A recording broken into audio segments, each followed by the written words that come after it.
ముఖ్యంగా షమి గారు, అలాగే ఆయనతో పాటు వీడియో తీసినటువంటి వ్యక్తి, మరియు తెలుగు రాష్ట్రాల్లో తెలుగు తెలిసినటువంటి అనేక మంది ముస్లిం సహోదర సహోదరులు ఎవరైతే నేను రీసెంట్ గా ఇచ్చినటువంటి ఒక ప్రసంగం ద్వారా బాధపడ్డారో వారికి ఈ వీడియో, వారికి మాత్రమే ఈ వీడియో.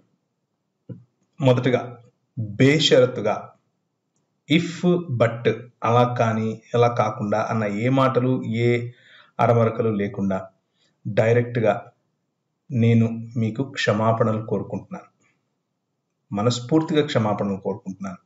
2 విషయాలను బట్టి క్షమాపణలు కోరుకుంటున్నాను. నంబర్ 1, నేను ప్రజెంటేషన్ చేసేటప్పుడు, ప్రసంగం చేసేటప్పుడు నా ప్రసంగంలో నేను తీసుకున్నటువంటి ధోరణి, నేను తీసుకున్నటువంటి ప్రజెంటేషన్ వల్ల మీలో ఎవరికైనా మీ మనోభావాలు దెబ్బతినుంటే నన్ను మనస్ఫూర్తిగా క్షమించమని అడుగుతున్నాను. 2వది, నేను తీసుకున్నటువంటి ధోరణిలో నేను చెప్పిన కంటెంట్ ఒకవేళ తప్పు అయితే దాన్ని నాకు మీరు వివరిస్తే నేను క్షమాపణ చెప్పటానికి సిద్ధము. అలాగే ఇస్లామీ సాహిత్యం అని వాడాల్సిన చోట మొహమ్మద్ గారు అని వాడినందుకు మనస్ఫూర్తిగా క్షమాపణ కోరుకుంటున్నాను. ఇస్లామీ సాహిత్యంలో ఉన్న మాటలు నేను ఇప్పుడు మీకు చెప్పి చూపిస్తాను. కానీ దానికి ముందుగా నా ఉద్దేశం క్రైస్తవ భావజాలంలో స్త్రీకి ఉన్నటువంటి ప్రాధాన్యతను చెప్పటమే కానీ ఇస్లామీ సాహిత్యంలో కొందరు మొహమ్మద్ గారి యొక్క అనుచరులుగా చెప్పుకుంటున్నటువంటి వారు ఇస్లామీ సాహిత్యంలో ఎందుకని మొహమ్మద్ గారిని తక్కువ చేసి, మొహమ్మద్ గారికి స్త్రీల పట్ల తప్పుడు అభిప్రాయం ఉంది అన్నట్లుగా వాళ్ళు రాశారు. అలా రాయకుండా ఉంటే బాగుండేది అన్న ఉద్దేశంతో అలా రాసి మొహమ్మద్ గారికి ఉన్నటువంటి గౌరవాన్ని కించపరుస్తున్నారా అన్న ప్రశ్నతో చెప్పినటువంటి మాటలు. మళ్ళీ చెప్తున్నాను, ఇస్లామీ సాహిత్యంలో కొందరు స్త్రీలను తక్కువ చేసి చూపిస్తూ స్త్రీలకు ప్రార్థనలకు వచ్చే అవకాశం కూడా లేకుండా, వారికి సెంట్లు పూసుకునే అవకాశం కూడా లేకుండా వారిని సంకుచితంగా అదిమి వేస్తున్నారు, త్రొక్కేస్తున్నారు అన్నటువంటి బాధ. ఇది మొహమ్మద్ గారు చెప్పారా చెప్పలేదా అన్నది మీరు చెప్పాలి, ఇస్లామీ సాహిత్యకారులు చెప్పాలి. నా ఉద్దేశంలో ఒకవేళ మొహమ్మద్ గారు నిజంగా బైబిల్ చెప్పేటటువంటి ప్రవక్తల జాబితాలో ఒకరైతే తప్పకుండా ఇలా చెప్పి ఉండరు. క్రైస్తవ భావజాలాన్నే ఆయన చెప్పి ఉండేవారు. కానీ ఇస్లామీ సాహిత్యంలో కొందరు ఇస్లామీ నాయకులుగా చెప్పుకున్న వారు మొహమ్మద్ గారు ఇలా చెప్పారు అంటూ ఆయన పైన చూపించినటువంటి, ఆయనను తప్పుడుగా చిత్రీకరిస్తూ రాసినటువంటి మాటలను నేను మీ ముందు తీసుకొచ్చే ప్రయత్నం చేస్తున్నాను. ఒకసారి దయచేసి గమనించండి. స్క్రీన్ మీద మీకు కనిపిస్తుంది, ఇది నేను కనిపెట్టినటువంటి వెబ్సైట్ ఏమీ కాదు. ఈ వెబ్సైట్లో ఉన్నటువంటి అహదీసులను నేను అదే పనిగా మళ్ళీ నా దగ్గర ఉన్న హార్డ్ కాపీస్తో వెరిఫై చేసి చూశాను. ఇవన్నీ కూడా వీళ్ళు రాసినట్లుగానే అహదీసులలో ఉన్నాయి. Women's prayer at home is more rewarding, అంటే స్త్రీలు ఇంట్లో ప్రార్థనలు చేసుకుంటేనే మంచిది, వాళ్ళు మసీదుల్లోకి రాకుండా ఇళ్లలో చేసుకుంటేనే మంచిది అని చెప్తూ రాసినటువంటి దాని గురించినటువంటి అహదీసులు. హదీసు అని అంటే ఏంటో ఇస్లామీ ఉమ్మకు తెలుసు, మిగిలిన వాళ్ళ కోసం హదీసులు అని అంటే ఖురాన్లో మొహమ్మద్ గారి ద్వారా రాయబడినటువంటి మాటలకు వ్యాఖ్యానమిస్తూ మొహమ్మద్ గారే వివరించినట్లుగా చెప్పుకుంటూ రాసినటువంటి పుస్తకాలు. మొహమ్మద్ గారి యొక్క దిశానిర్దేశం, లేకపోతే మొహమ్మద్ గారు ఎలాంటి ప్రాక్టీసెస్ చేశారో వాటిని నమోదు చేశాము అంటూ చెబుతూ రాసినటువంటి కొన్ని గాథలు, కథలు, సూక్తులు వగైరా వగైరా. అయితే అబ్దుల్లా ఇబ్న్ ఉమర్ గారు ఏమంటున్నారు అని అంటే, అల్లా గారి యొక్క మెసెంజర్ అయినటువంటి మొహమ్మద్ గారు అంటున్నారు ఉమర్తో, do not prevent your women from going to the mosque yet. మీరు మీ భార్యలను మసీదులకు వెళ్ళడం ఆపకండి, కానీ yet praying at their home is the more rewarding thing for them. వాళ్ళ ఇళ్లలో కనుక వాళ్ళు ప్రార్థన చేసుకుంటే అంతకంటే గొప్ప ఇంకేది లేదు, అదే వాళ్ళకి మంచిది అని చెప్తున్నారు. ఎందుకు, ఏం జరిగిందని ఇలా చెప్తున్నారు అని కనుక ఆలోచిస్తే, వాళ్ళలో ఉన్నటువంటి ఒక స్కాలర్ గారు ఈ విధంగా చెప్తున్నారు. The reason why their prayer at home is more rewarding is that they are safe from temptation. వారికి ఉన్నటువంటి టెంప్టేషన్స్, శారీరక అభిలాషలు, ఆకర్షణల నుంచి వారు తప్పింపబడతారు. This is more confirmed after the change that occurred in women's dress. వారు డ్రెస్సులు వేసుకోవడంలో మార్పులు వచ్చిన తర్వాత they began dressing improperly and adorning themselves when going out. బయటకు వెళ్ళేటప్పుడు వాళ్ళను వాళ్ళు చాలా అందంగా తయారు చేసుకుంటూ అందంగా కనిపించేట్లుగా డ్రెస్సులు వేసుకుంటున్నారు. కాబట్టి అందుకనే ఆయిషా గారు అంటున్నారు, this is why Aisha said after the death of the Prophet, Muhammad గారి యొక్క మరణం తర్వాత, that had the prophet of Allah sallallahu alaihi wasallam seen how women had changed, he sallallahu alaihi wasallam would have forbidden them from going out to the mosque. ఒకవేళ ఇలా జరుగుతుంది, ఇలా గనక మొహమ్మద్ గారు కనుక చూసింటే వాళ్ళను నిజానికి మొహమ్మద్ గారు అనుమతించే వారే కాదు. నేను నా వీడియోలో చెప్పింది ఇదే.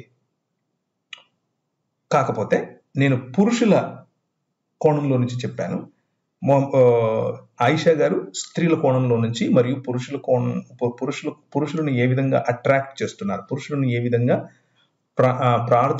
ప్రార్థనా సమయంలో వారి వైపుకు ఆకర్షించుకుంటున్నారు అన్న విషయాన్ని చెప్పారు. నేను అదే చెప్పాను, నేనేం నా సొంతంగా చెప్పలేదు.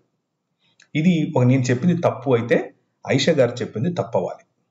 నేను చెప్పింది తప్పు అయితే ఆయిషా గారు చెప్పారు అనుకుని రాస్తున్నటువంటి ఇస్లామీ స్కాలర్లు తప్పవాలి, నేను కాదు. నేను చెప్పింది తప్పైతే ఉమర్ గారు తప్పవాలి.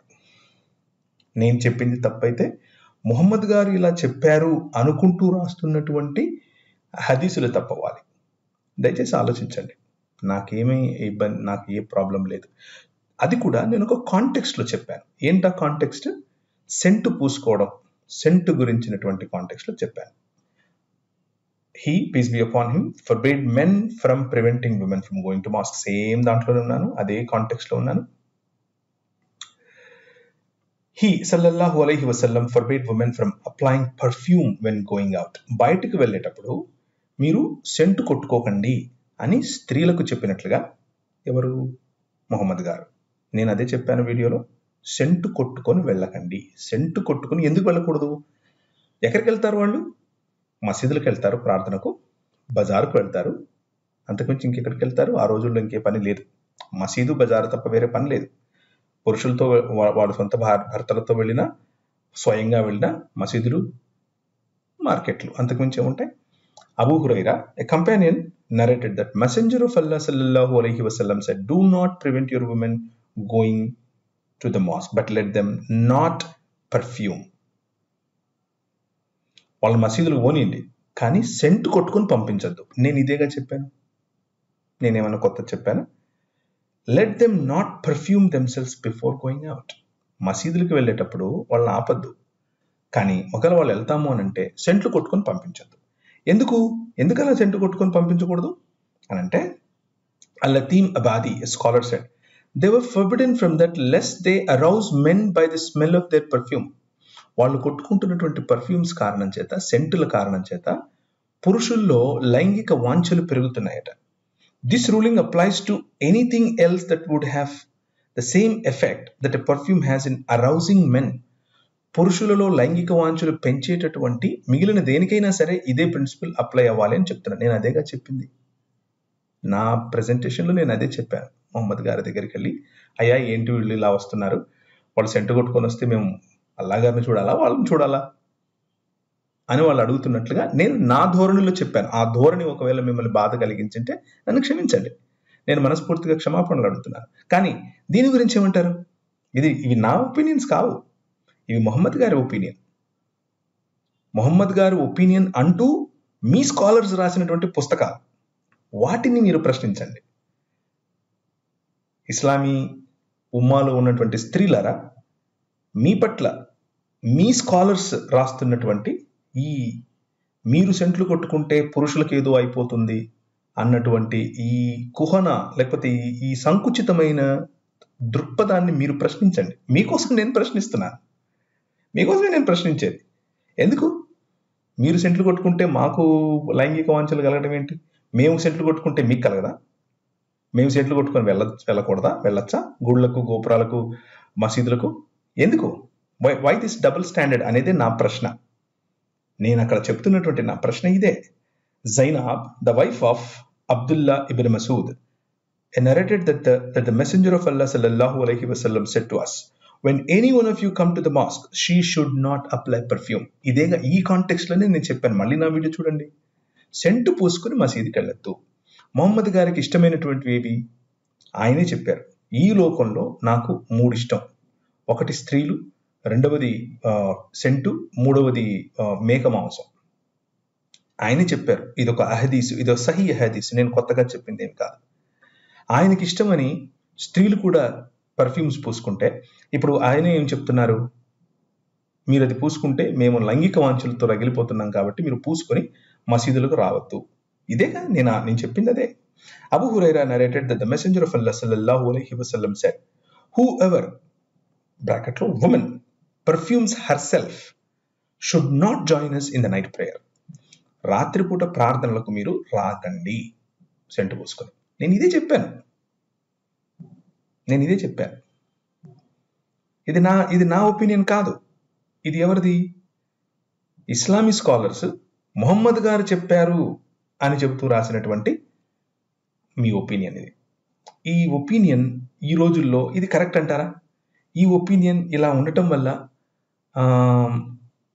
ఈక్వాలిటీ కనిపిస్తుందా ఇక్కడ?